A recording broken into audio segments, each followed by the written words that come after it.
আমার বাবার উপর 3 বার হত্যার প্রচেষ্টা নেওয়া হয়। ফার্স্ট টাইমে যে যাকে এই মুজিব বাহিনী থেকে মানে এই যারা সেন্ট্রাল লিডারশিপ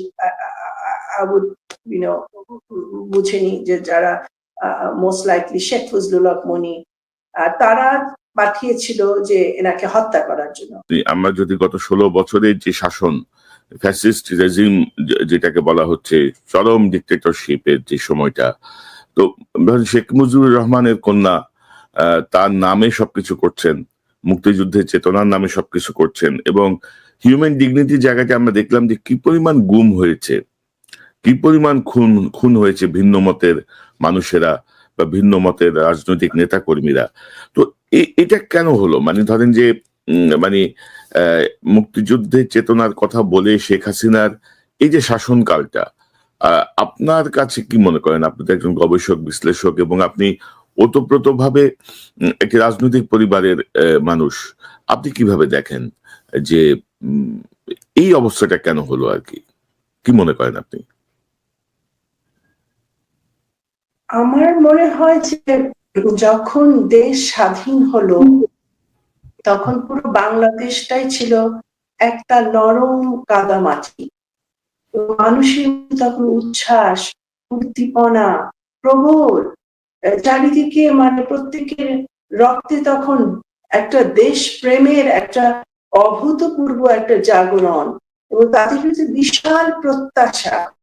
সে সময়টা আমরা যদি আমাদের সমাজটাকে মানবিকতার ছাঁচে তখন গড়তে পারতাম, ওই পথযাত্রাটা যদি তখন আরম্ভ হতো, তাহলে হয়তো আমাদের ধাপে ধাপে এই অবনতি হতো না।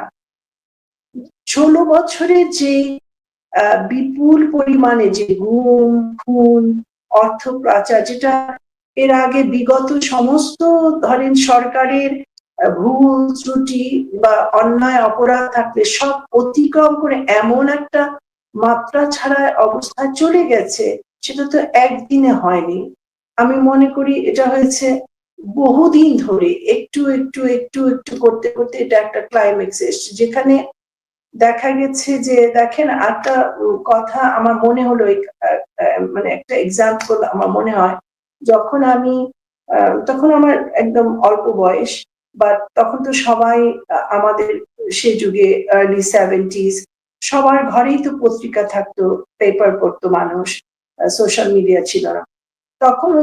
অনেক সময় কোরিয়ার ঘটনাগুলি আসতো, সাউথ কোরিয়াতে এই মারামারি, হানাহানি, হত্যাকাণ্ডের মাধ্যমে এক জেনারেল যে আরেক জেনারেল ক্ষমতা নিচ্ছে, এবং তারা খুবই দরিদ্র, এই ডিপেন্ডেন্ট কান্ট্রি। কিন্তু ওখান থেকে উত্তরণটা এমন হলো, আজকে দেখেন কোরিয়া হচ্ছে যে ওয়ার্ল্ডের one of the best education system. 72 সালে দেখেন যে যখন তাজউদ্দিন আহমেদ, আমার বাবা অর্থমন্ত্রী, ইউড বি আমেজ যে উনি কৃষি এবং শিক্ষায় উনি সর্বোচ্চ বাজেট কিন্তু উনি দেয়। It is unheard of. ওই সময় কিন্তু এটা কিন্তু একটা সাংঘাতিক একটা নতুন মাত্রা সৃষ্টি করে। উনি বলছিলেন যে আমরা যদি শিক্ষা, এখানে আমরা যে কারিগরি শিক্ষা হবে এবং জীবন ভিত্তিক শিক্ষা, এবং যে শিক্ষাটা দিয়ে আমরা এমন জনগোষ্ঠী তৈরি করব যে যারা উদ্ভাবক হবে, এবং আমাদের এই শিক্ষা থেকে যে প্রকল্পগুলি গড়ে উঠবে সেটা সেবা নিতে কিন্তু বাইরে থেকেও সবাই আসবে। এটা কিন্তু অসাধারণ। সেকেন্ড টার্মের বাজেটটা কিন্তু তাই করলেন, উনি বললেন শিক্ষা হবে আমাদের বিগেস্ট ডিফেন্স, শিক্ষা, এবং সামরিক খাতে কিন্তু দ্বিতীয় আপনার সেকেন্ড আই থিঙ্ক ইয়েটা হয়, আপনার বাজেট নির্ধারিত হয়। তো এই যে চিন্তাটা যে কৃষি এবং শিক্ষা দিয়ে উঠে যাওয়া, পরবর্তী সময় ইনফ্যাক্ট ওনার এই বাজেট প্রকল্পটা এবং যেভাবে উনি এটাকে ডিজাইন করেছিলেন, পরে যখন I think in early 90s যখন সাইফুর রহমান বিএনপির উনি অর্থমন্ত্রী ছিলেন, উনি নিজেও একজন অর্থনীতিবিদ, উনি বলছিলেন যে দিস ইজ দ্য 3 বেস্ট বাজেটস বাংলাদেশে। ধরেন মহান মুক্তিযুদ্ধের সময় তাজউদ্দিন আহমেদের নেতৃত্ব যদি না থাকতো, তাহলে আসলে মুক্তিযুদ্ধটা কোন ডিরেকশনে যেত, বা এই যে ধরেন দূরদৃষ্টি সম্পন্ন ওনার যে নেতৃত্ব, বা আমরা বিভিন্ন সময়ের বিভিন্ন লেখায় বা যা পড়েছি, তিনি যেভাবে ফিজিক্যালিও মানে সবকিছুতে ঘুরে ঘুরে রেখেছেন, কাজ করেছেন, তার যে অবদান, মানে গত ৫৪ বছরে আমরা কিন্তু ধরেন তাজউদ্দিন আহমেদের সেই মূল্যায়নটা দেখি নাই। তো তাজউদ্দিন আহমেদকে কেন ধরেন শেখ হাসিনা কেন একটু আন্ডারমাইন করার চেষ্টা করলো, একটু হিডেন রাখতে চাইলো? ওনার অবদানটা তো আসেই না সামনে।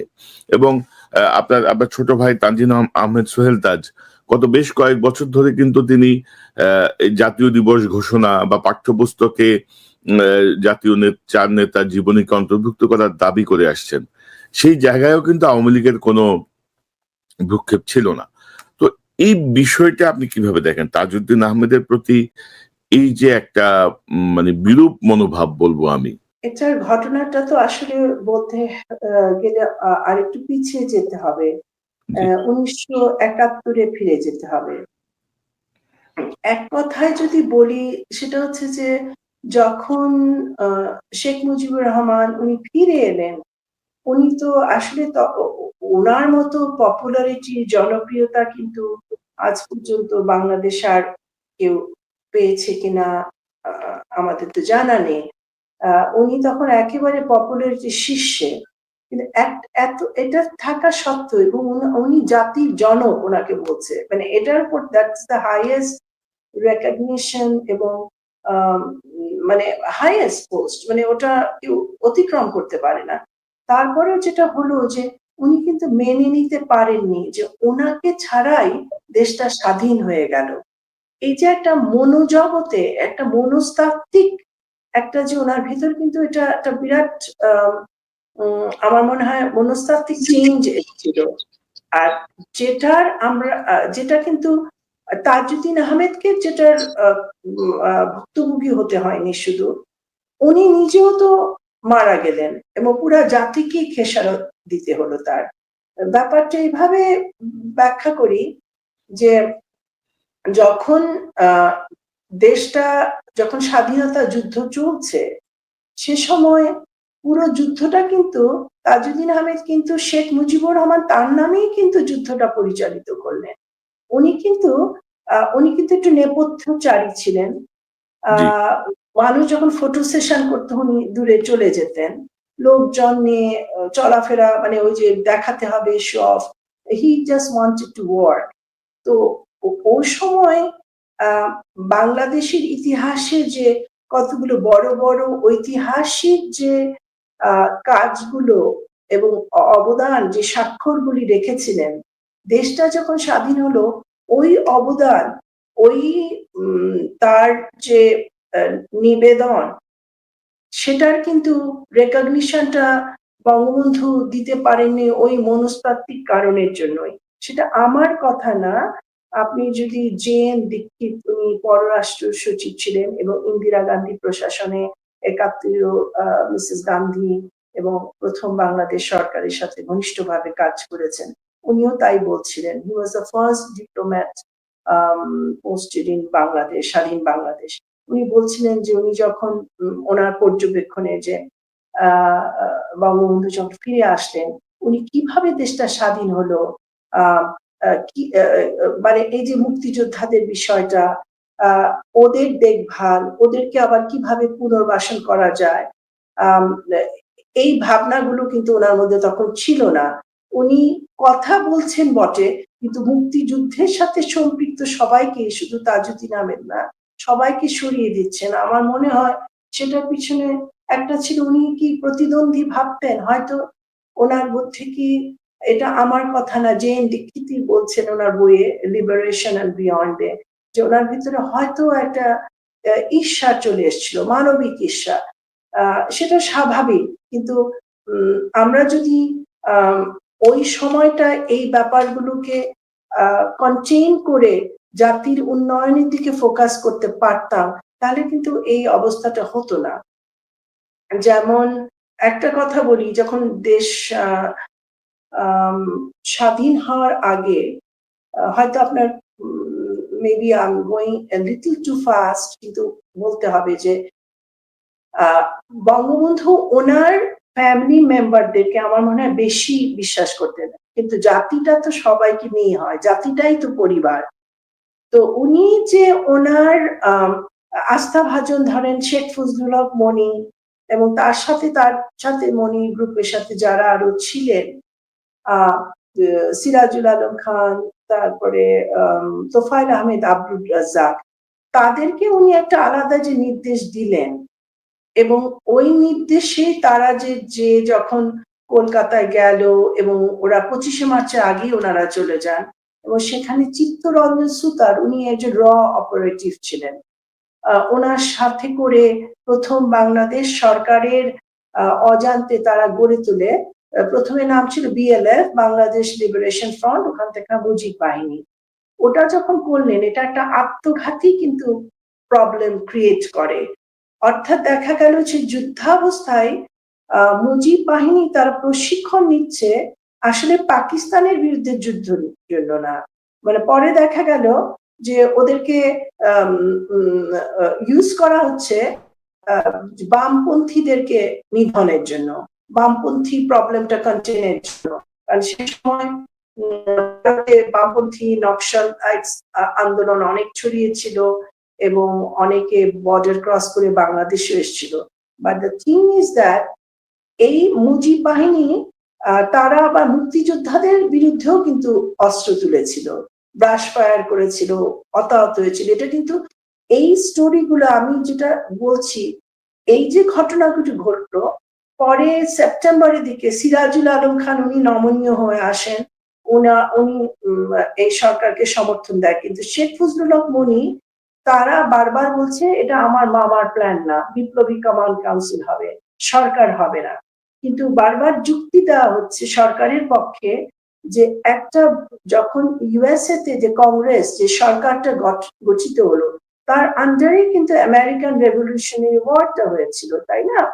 এবং এটা একটা সিভিলিয়ান গভর্নমেন্ট এবং সামরিক যোদ্ধা এবং জনযোদ্ধারা একত্রিত হয়ে এই রেভলিউশনারি ওয়ারটাকে সাকসেসফুল করে। তো এখানে একটা সরকারের মাধ্যমেই সেটা হয়েছে এবং স্বীকৃতিটা একটা সরকারই পায়, রেভলিউশনারি কমান্ড কাউন্সিল পায় না। কিন্তু এই ঘটনাটার পরে যখন আমার বাবার উপর 3বার হত্যার প্রচেষ্টা নেওয়া হয়, ফার্স্ট টাইমে যে যাকে এই মুজিব বাহিনী থেকে মানে এই যারা সেন্ট্রাল লিডারশিপ বুঝেনি যে যারা মোস্ট লাইকলি শেখ ফজলুল হক মনি, তারা পাঠিয়েছিল যে এনাকে হত্যা করার জন্য এবং সেই যুবক এসে পরে অস্ত্র সারেন্ডার করে বলে যে উনি স্ব ইচ্ছায় এই দায়িত্বটা উনি নিয়েছেন, কারণ ওনার রেসপেক্টও আছে আমার বাবার উপর।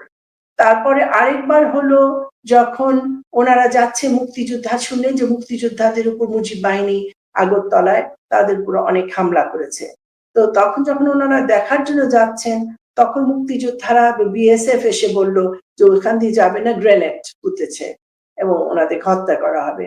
তখন ওনারা ওই গাড়ি ছেড়ে নেমে ভেলা করে তারপর যে মুজিব বাহিনীরও ক্যাম্পে যান। আমার বাবা বলেন না ওরাও তো আমার দেশেরই ছেলে, হয়তো ওরা অন্য লাইনে গেছে যেটা স্বাধীনতা যুদ্ধকে আহত করছে, কিন্তু আমরা তারপরও বুঝাবো যে তাদের পদক্ষেপটা ঠিক না। So these are the things that happen. কিন্তু দেশ যখন স্বাধীন হলো তখন দেখা গেল যে শেখ সাহেব উনি করলেন কি এই মুজিব বাহিনীকেই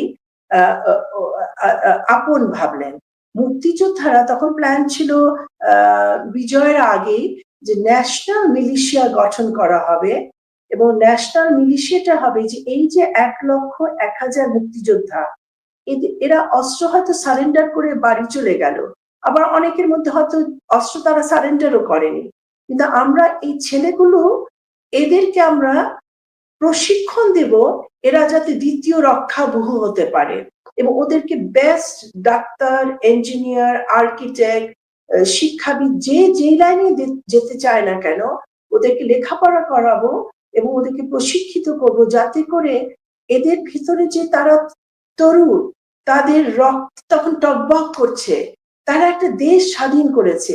যে ছেলেটা একটা 18 বছরের ছেলে যার হাতে ছিল লাঙল, তার হাতে অস্ত্র, এবং তার ভিতরে বিপুল একটা আম, একটা এক্সাইটমেন্ট যে আমি দেশ স্বাধীন করেছি। এই যে চেতনাটা, এটা একটা উদীপ্ত চেতনা, এটাকে আমি কিভাবে তাকে একটা বাড়ি পাঠিয়ে দিই সার্টিফিকেট দিয়ে। এবং আমরা তো সে সময় ওই মুক্তিযোদ্ধাদের তালিকাটাও ঠিক মতো করতে পারিনি। এর ফলে হলো কি, অনেক ভুয়া মুক্তিযোদ্ধা ঢুকে গেল। মুজিব বাহিনীর লোকজন যারা একটা পাকিস্তানের বিরুদ্ধে একটা গুলিও ছোড়েনি, তারা ওটার মধ্যে ঢুকে গেল। দেখা গেল ওই জাতীয় মিলিশিয়া গঠন, এটার ফার্স্ট নাম্বার 1 সদস্য ছিলেন মৌলানা আব্দুল হামিদ খান ভাসানী, এবং আপনার এমএজি ওসমানী ছিলেন সামরিক দিকটা উনি দেখবেন, এবং এই বোর্ডের মধ্যে ছিলেন প্রথম বাংলাদেশ সরকারের অনেক নেতৃবৃন্দ। তো এরা এই ছেলেদের জন্য একাডেমি হবে, এবং দেশের যখনই প্রয়োজন ওরা আবার অস্ত্র তুলে নেবে। এটা একটা অসাধারণ ব্যাপার হতো, এবং এরাই হবে ভবিষ্যতের শিক্ষক। একটা বিষয় একটু যোগ করতে জানতে চাই, যে ধরেন এই যে মুজিব বাহিনীর বিষয়ে একটা গুরুত্বপূর্ণ বা ভয়াবহ অভিযোগ হচ্ছে যে 14ই ডিসেম্বর শহীদ বুদ্ধিজীবী হত্যাকাণ্ডের যে ঘটনাগুলো, সেই ঘটনার সাথেও তারা যুক্ত ছিল। আপনার কাছে কি এই জাতীয় কোনো ফাইন্ডিংস আছে? কিছুটা আছে। সেটা হচ্ছে যে ডেফিনেটলি 14ই ডিসেম্বরে বুদ্ধিজীবী হত্যার সাথে রাজাকার আলবদররা যুক্ত ছিল নিঃসন্দেহে। আমি পড়ছিলাম যে যখন আপনার বুদ্ধিজীবী পরিবারদের সাথে আমার সাথে অনেক কথা হয়, এবং হ্যাঁ ডেফিনেটলি রাজাকার আলবদর অনেকেই এটার সাথে যুক্ত ছিল। অ্যাট দ্য সেম টাইম এই বামপন্থী আন্দোলনের সাথে, ধারার সাথে যারা যুক্ত, মুজিব বাহিনীকে কিন্তু ট্রেনিং দেওয়া হচ্ছিল ওই যে বামপন্থী কন্টেইন করার জন্য বাংলাদেশে। তো তাদের যুক্ত থাকাটা কিন্তু অসম্ভব নয়, কারণ আমার মনে আছে স্বাধীনতার পরপরই, ইনফ্যাক্ট আমার ফ্রেন্ডসদেরই অনেক আত্মীয়, অনেক বন্ধু এই যারা বামপন্থী ছাত্র ইউনিয়ন করতো, দেখা গেছে যে ওই মুজিব বাহিনীর সদস্যরা বাসায় এসে বাসা থেকে একটু চলো ঘুরে আসি, তারপর আর পাওয়া যেত না, নিখোঁজ। অনেকের পর দেখা গেল যে লাশ মানে নদীর পাড়ে। বরিশালের এরকম অনেক ঘটনা ঘটেছে, কারণ আমার একটা ফ্রেন্ড পটুয়াখালীরও বলছিল এগুলো তো কিন্তু স্বাধীনতার পরপরই এগুলো কিন্তু হয়েছে। হু আর ডুইং দিস? এটার পিছনে ডেফিনেটলি মুজিব বাহিনী থাকা অসম্ভব না। আবার রাজাকার আলবদররা তারাও ছিল, কারণ তারা গণহত্যার দোসর, এই নৃশংস, তারা ধরেন ইসলামের কথা বলে, ইসলাম তো শোষণের বিরুদ্ধে, অন্যায়ের বিরুদ্ধে, অবিচারের বিরুদ্ধে। তারা একটা গণহত্যাকারী, নারী লোলুপ এরকম একটা ভয়াবহ বাহিনীকে তারা কিভাবে সমর্থন জানালো আমি বুঝে পাই না। ইটস ফাইন যে অনেকে পাকিস্তান সমর্থন করতে পারে রাজনৈতিক কারণে, but to kill innocent people এবং ওই গণহত্যাকারীদের সাথে হাত মেলানো, এটাও সমর্থনযোগ্য না।